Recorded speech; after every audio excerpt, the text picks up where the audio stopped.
Surah 69, The Inevitable Hour, a Meccan surah that describes punishment in this life and the next.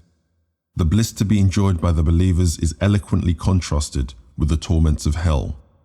From verse 38 onwards, God affirms the truth of the Qur'an and the Prophet. In the name of God, the Lord of mercy, the giver of mercy. The inevitable hour. What is the inevitable hour?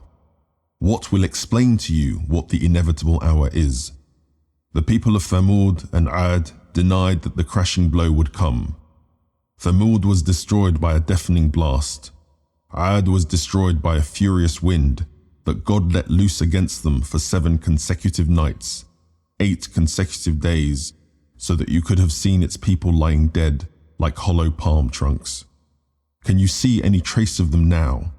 Pharaoh too, and those before him, and the ruined cities.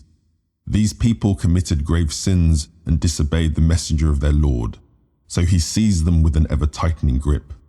But when the flood rose high, we saved you in the floating ship, making that event a reminder for you. Attentive ears may take heed.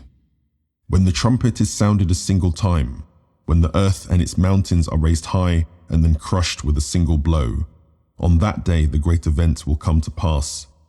The sky will be torn apart on that day. It will be so frail. The angels will be on all sides of it, and on that day, 8 of them will bear the throne of your Lord above them. On that day you will be brought to judgment, and none of your secrets will remain hidden. Anyone who is given his record in his right hand will say, "Here is my record, read it. I knew I would meet my reckoning." And so he will have a pleasant life in a lofty garden, with clustered fruit within his reach. It will be said, "Eat and drink to your heart's content, as a reward for what you have done in days gone by." But anyone who is given his record in his left hand will say, "If only I had never been given any record, and knew nothing of my reckoning. How I wish death had been the end of me. My wealth has been no use to me, and my power has vanished." Take him, put a collar on him, lead him to burn in the blazing fire, and bind him in a chain 70 meters long. He would not believe in Almighty God. He never encouraged feeding the hungry. So today he has no real friends here, and the only food he has is the filth that only sinners eat. So I swear by what you can see and by what you cannot see. This Qur'an is the speech of an honored messenger, not the words of a poet. How little you believe. Nor the words of a soothsayer. How little you reflect. This Qur'an is a message sent down from the Lord of the worlds.